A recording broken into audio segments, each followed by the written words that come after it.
Hello students, welcome to your computer class. Now we were on the chapter 2, types of the software. What is the software? Software is a program, instructions, lines of codes, and based on their working, based on their line, we divide the software into various categories. Okay, first, software. There are two types of software. First one is the system software. Second one is the application software.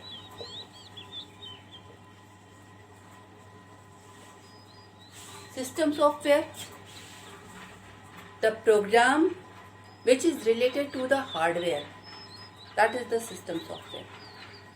Okay, and what is the application software? Application software is written on a particular purpose.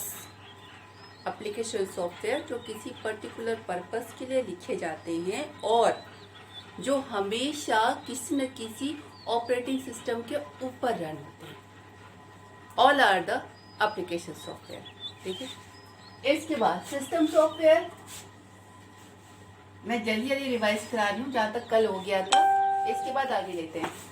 ठीक है, BIOS कल बता दिया था, OS बता दिया था, नौ utility भी बता दिया था. I am just utility. मैं एक एक करके सबको डिटेल में लूंगी. फर्स्ट मैं आपकी जो फिगर है उसको एक्सप्लेन कर रही हूँ, उसके बाद I will take each of them one by one. Right, utility program. Utility program वो प्रोग्राम होते हैं, देखिए सिस्टम सॉफ्टवेयर है रिलेटेड टू द हार्डवेयर. वो प्रोग्राम जो हार्डवेयर से रिलेटेड हैं और जिनके वर्क की वजह से ऑपरेटिंग सिस्टम की एफिशिएंसी बढ़ती है, that all car the utility programme. बहुत सारे यूटिलिटी प्रोग्राम आपके ऑपरेटिंग सिस्टम के पैकेज के साथ आते हैं. मैंने आपको ऑपरेटिंग सिस्टम की वर्किंग बताई है. IO management, device management, IO management, file management, memory management and process management. तो वो प्रोग्राम जो इसमें से रिलेटेड किसी काम को नहीं कर रहा है, लेकिन जिसके काम की वजह से ऑपरेटिंग सिस्टम अपने काम ज़्यादा एफिशिएंट तरीके से कर पा रहा है, that all are the utility program. I am taking just some example. Disk डीफ्रैगमेंटर,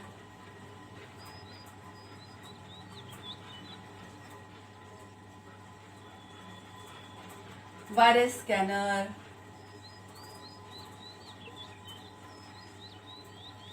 file compression, firewall. मैं एक लाइन में सारी वर्किंग बताती हूँ, क्योंकि हम लोग जब लिंक स्टार्ट करेंगे ना तो ये सारे आएंगे और फिर सबको डिटेल में बताऊंगी. अभी एक एक लाइन सबके बारे में. डिस्क डीफ्रैगमेंटर. डिस्क डीफ्रैगमेंटर क्या होता है? आपके ऑपरेटिंग सिस्टम का काम है कि फाइल को हार्ड डिस्क पर स्टोर करे. That work come in the file management. Right, अब मान लीजिए आपकी जो हार्ड डिस्क पे फाइल है वो ऐसी पड़ी हुई है. एक फाइल यहाँ पे, एक फाइल यहाँ पे, एक फाइल यहाँ पे और एक फाइल यहाँ पे. ठीक है, बीच की स्पेस खाली है, ऐसे कह दीजिए. ऐसे बीच की स्पेसेस खाली है, लेकिन मान लीजिए कोई बड़ी सी फाइल आई, अब उसको स्टोर करना है. आपके पास खाली जगह हैं, मगर आप स्टोर नहीं कर पाएंगे, ऑपरेटिंग सिस्टम स्टोर नहीं कर पाएगा, क्योंकि वो सारी खाली जगह एक साथ नहीं मिल रही है उसे.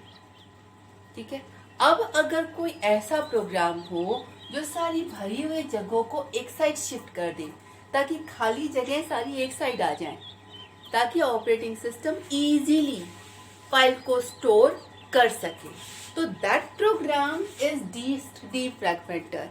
क्या करता है? ये सारी ऑक्यूपाइड स्पेस को एक साइड शिफ्ट करता है, ताकि सारी जो एम्प्टी स्टेट है, एम्प्टी प्लेसेस है वो एक साथ हो सके, ताकि ऑपरेटिंग सिस्टम इजीली काम कर सके।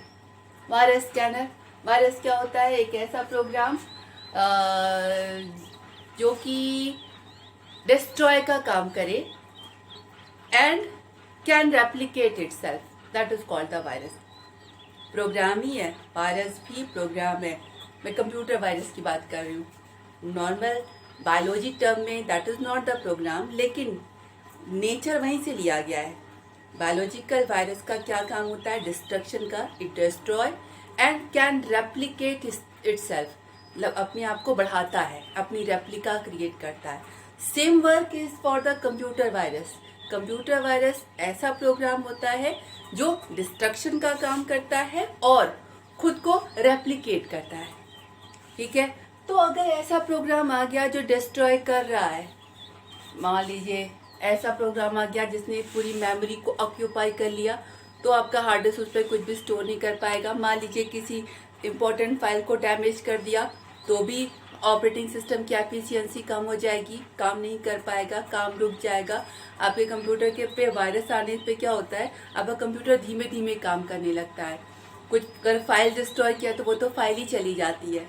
तो वायरस स्कैनर ऐसा प्रोग्राम होता है जो वायरस को डिटेक्ट करता है और उसके बाद या तो डिलीट कर देगा या क्वारंटाइन कर देगा, ताकि आपका वायरस अपना इफेक्ट ना दिखा पाए।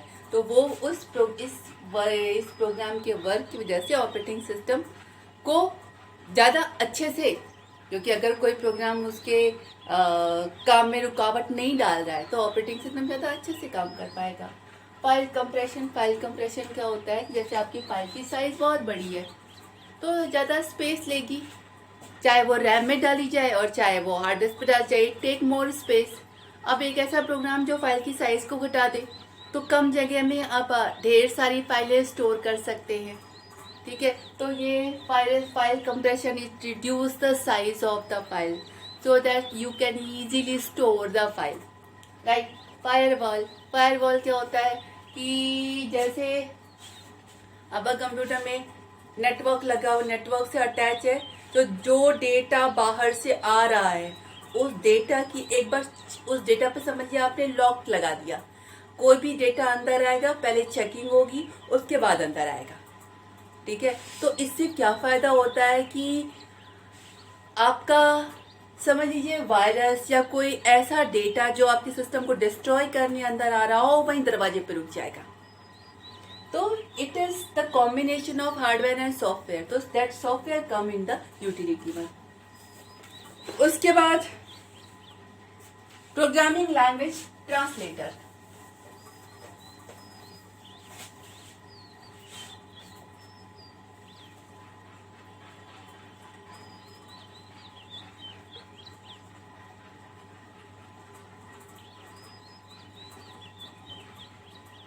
ट्रांसलेटर, अब what is this?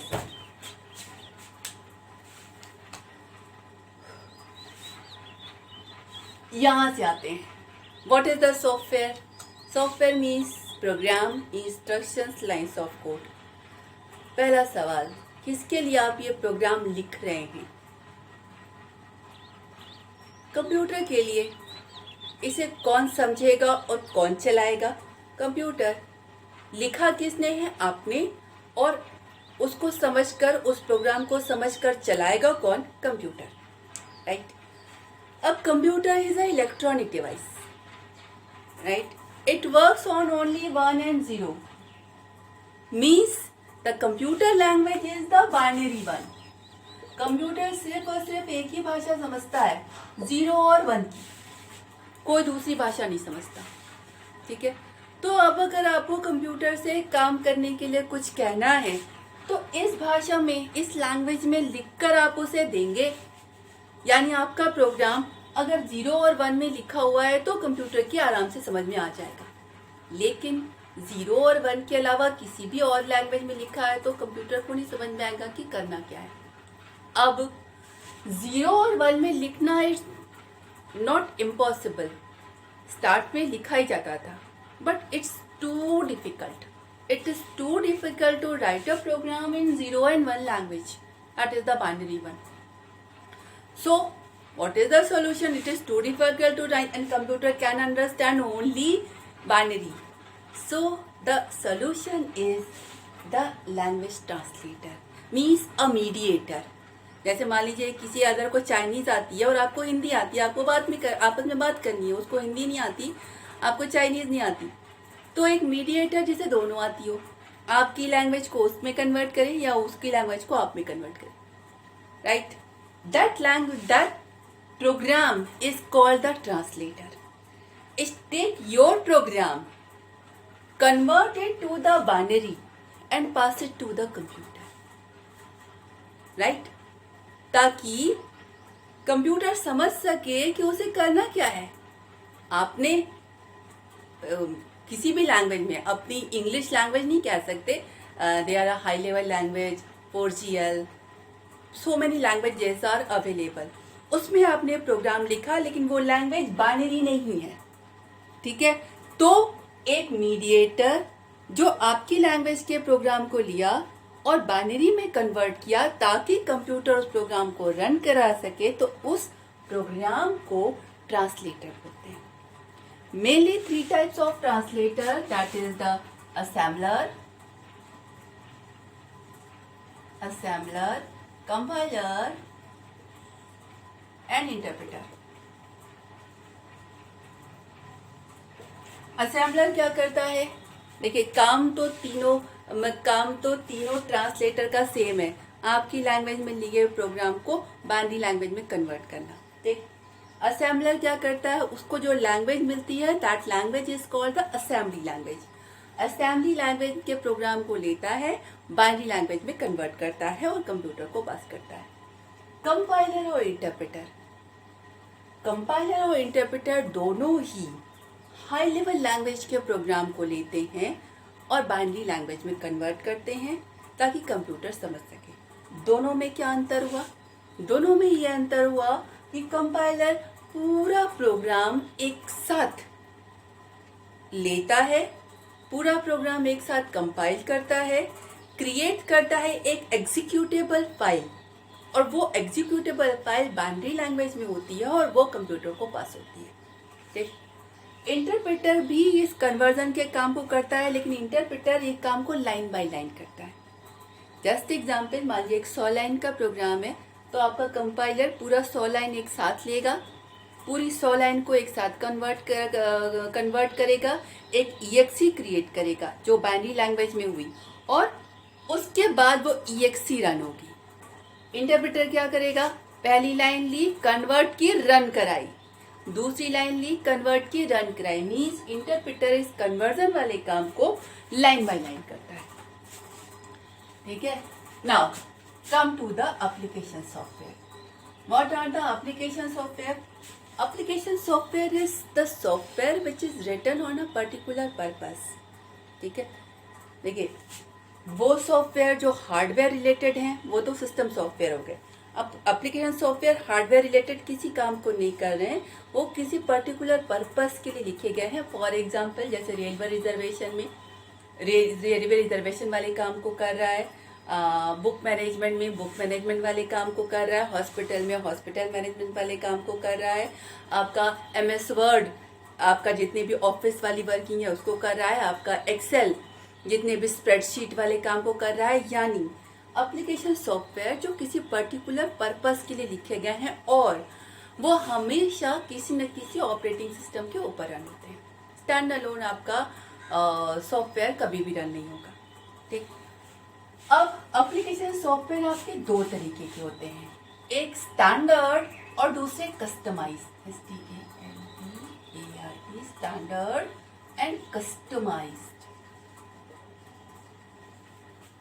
What is the standard? Standard means written to all. Standard one. जैसे आपका MS वर्ड है, अब वो ऑफिस में जितने काम होते हैं ऑलमोस्ट ऑल सारे काम कर रहा है. अब किसी ऑफिस में उसका सिर्फ लेटर राइटिंग वाला फीचर यूज हो रहा है, किसी में उसका मेल मर्ज वाला फीचर यूज हो रहा है, किसी में उसका टेबल क्रिएशन वाला फीचर यूज हो रहा है. यानी अलग अलग ऑफिस में उसके अलग अलग फीचर यूज हो रहे हैं, लेकिन इसका मतलब जैसे किसी पर्टिकुलर ऑफिस में जितने काम होते हैं सिर्फ वही वाले काम के लिए लिखा गया हो, वो नहीं, वो general one, common to all, जितने काम हो सकते हैं सब उसके अंदर है। अब जितने भी ऑफिसेज हैं सब अपनी अपनी नीड के अकॉर्डिंग उसके जिस फीचर की जरूरत पड़े उस फीचर को यूज कर रहे हैं। That is standard one for all. एक customize, customize means written for a particular purpose. जैसे किसी हॉस्पिटल ने अपना सॉफ्टवेयर बनवाया, तो उस हॉस्पिटल में जो काम हो रहा है आपका सॉफ्टवेयर उसी काम को ऑटोमेटेड फॉर्मेट में करेगा। अब सेम सॉफ्टवेयर न तो आप रेलवे रिजर्वेशन में यूज कर सकते हैं, न तो आप किसी बुक की शॉप में यूज कर सकते हैं, न तो किसी दूसरे हॉस्पिटल में, क्योंकि दूसरे हॉस्पिटल में तो काम करने का दूसरा तरीका है। ठीक है, तो जब कोई सॉफ्टवेयर किसी पर्टिकुलर कस्टमर की नीड के अकॉर्डिंग लिखा जाए, तो वो सॉफ्टवेयर सिर्फ उस कस्टमर की नीड के अकॉर्डिंग ही काम करेगा। That software is called the customer, right. चलिए, आपकी इस पूरे डायग्राम को मैंने एक्सप्लेन कर दिया, एक एक चीज एक एक करके लेते हैं।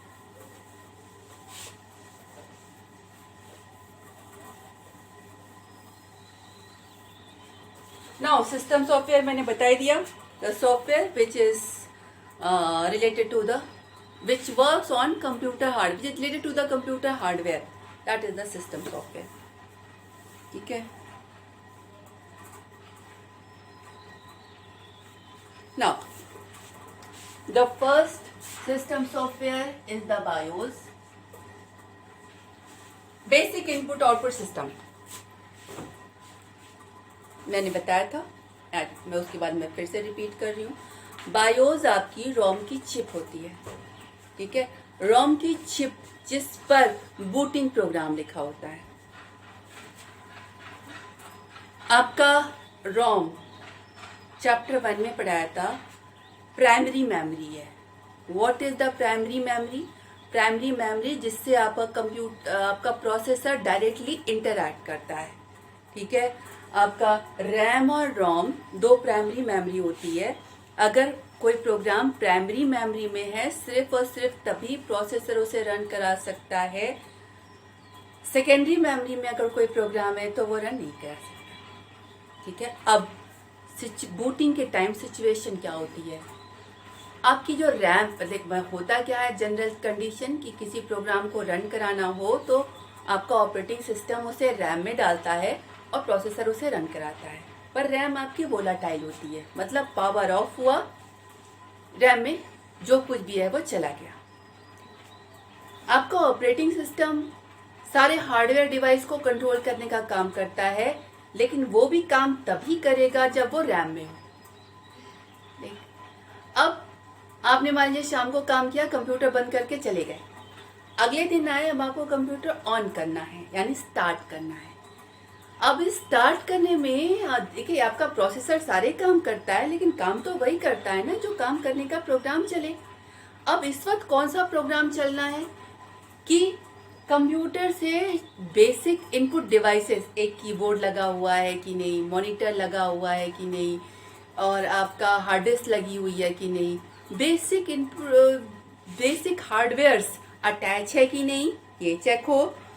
उन हार्डवेयर्स का रिलेटेड प्रोग्राम्स, सबसे पहले हार्डवेयर चेक किया और उसके बाद आपके कंप्यूटर पर इस जगह पर ऑपरेटिंग सिस्टम है, इस हार्ड डिस्क में इस जगह पर ऑपरेटिंग सिस्टम है, उसको उठाकर मेन मेमोरी में डालो।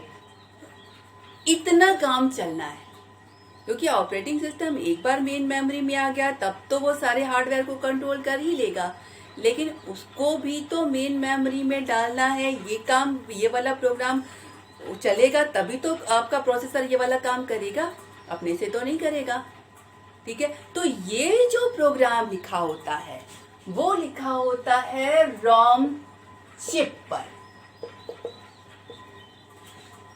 And that program is called the BIOS program. ROM की chip, ROM means read only one, ठीक है, इस पर जो बेसिकली बूटिंग प्रोग्राम लिखा होता है और ये आपकी परमानेंट होती है, मतलब पावर ऑन या ऑफ होने से कोई मतलब नहीं है। जब आप कंप्यूटर ऑन करते हैं, रोम की चिप में प्रोग्राम लिखा है और वो आपका कंप्यूटर का मैन्युफैक्चरर लिखता है, ठीक है। प्रोग्राम लिखा है, क्या प्रोग्राम लिखा हुआ है? सबसे पहले बेसिक हार्डवेयर डिवाइसेस को चेक करो, उसके बाद ऑपरेटिंग सिस्टम हार्ड डिस्क में इस ट्रैक इस सेक्टर पर है, उसे उठाकर मेन मेमोरी में लोड करो। तो this program is the basic input output system that is called the booting program, and that program is in ROM chip.